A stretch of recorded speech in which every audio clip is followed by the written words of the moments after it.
Well, good evening and welcome to Tucker Carlson Tonight. For more than a year now, the media storyline in immigration has been as mindless and predictable as a Jim Acosta script. The talking points never change. It doesn't matter what the story is.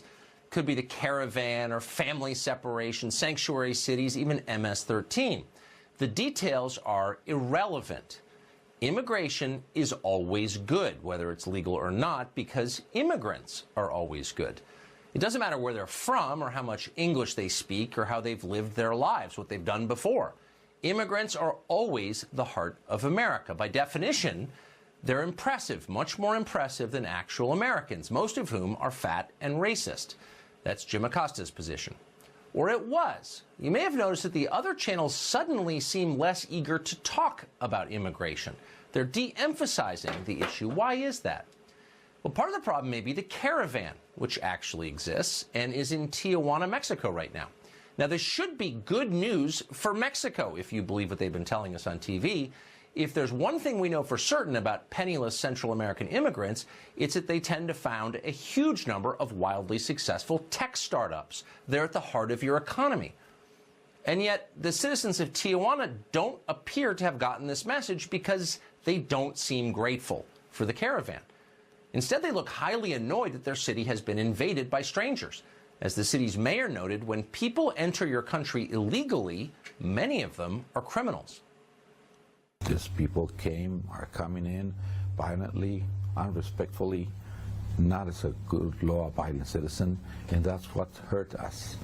It's not all of them, but yes, a lot of them are not really nice people who want to work, who want to integrate to our economy. They're just troublemakers. A lot of them are not really nice people. They're troublemakers. Imagine an American mayor saying something like that on television. And it got more intense from there. Last night on this show, a Tijuana city councilman told us that the government had to intervene recently to keep Mexican citizens and the caravan members from throwing rocks at each other. Watch. We had to bring him over here because the neighbors from that part of town, it's called Playas de Tijuana, it's like Tijuana by the sea, they were getting mad and they even started throwing stones at each other. So we had him over here, like 360, but things got out of hand because it kept growing and growing. Throwing rocks at immigrants? That doesn't happen in this country. It does happen in Mexico, though. People who live in Tijuana are not American. So they haven't been told that expressing their honest views about immigration will get you fired. So they have no problem saying what they really think, and what they really think turns out to be very much like what Donald Trump really thinks, amazingly. Listen. Should this caravan have been stopped at the Guatemala border? Of course. I agree with that 100%. It should have. The country have to be beware of these people because they are people, they are bad people. Because they don't belong here. They're just migrants, but it's like the same, in the same case, it's like when Mexican migrants going to the U.S., they're undocumented. You know of incidences here in Tijuana and in other cities that some of these people that are coming into with these caravans are committing crimes. This is not about racism. We don't dislike a certain group of people because they're from a country, one country or another. We are here because our government has not taken control of these, what we call invasion. Now, if you're CNN or MSNBC or NBC News or ABC, what do you do with an interview like that? You can't put it on the air because it doesn't make sense according to the rules you've established. You can't really argue that Mexicans are anti-Hispanic racists. That's what you call everyone else who's opposed to immigration. So what do? Well, you just pretend that none of this is happening. It's not real. And that's what they're doing. But that won't work forever. People tend to notice obvious things. They can't help it. And if they keep noticing obvious things, their views change. And that's why the consensus on immigration is changing fast. Even Hillary Clinton and John Kerry recently warned that mass immigration can destabilize countries, as it's done in Europe. They're right, of course. It's happening here, too. A new analysis of census data shows that 63% of non-citizens in this country receive some kind of welfare benefits. That's not what they told you, but those are the numbers from the census. Even among legal immigrants, the best kind, the ones who become naturalized citizens, fully half are on government assistance.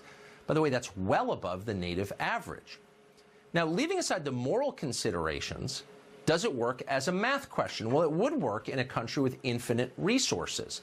Is America a country with infinite resources? Well, look around. Every night, hundreds of thousands of our citizens, Americans, sleep outdoors on the street. They're homeless.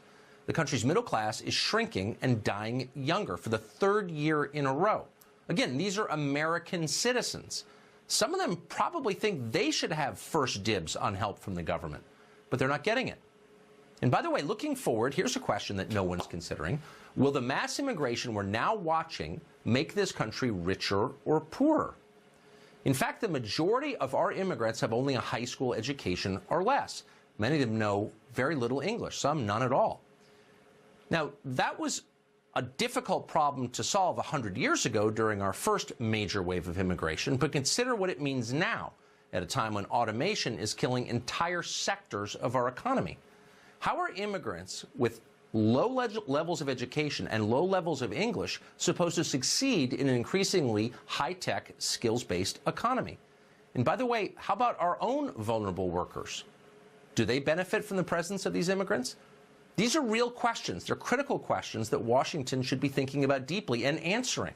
But Washington isn't thinking about them, and Washington can't answer them. So instead, they're trying to ban the conversation from taking place.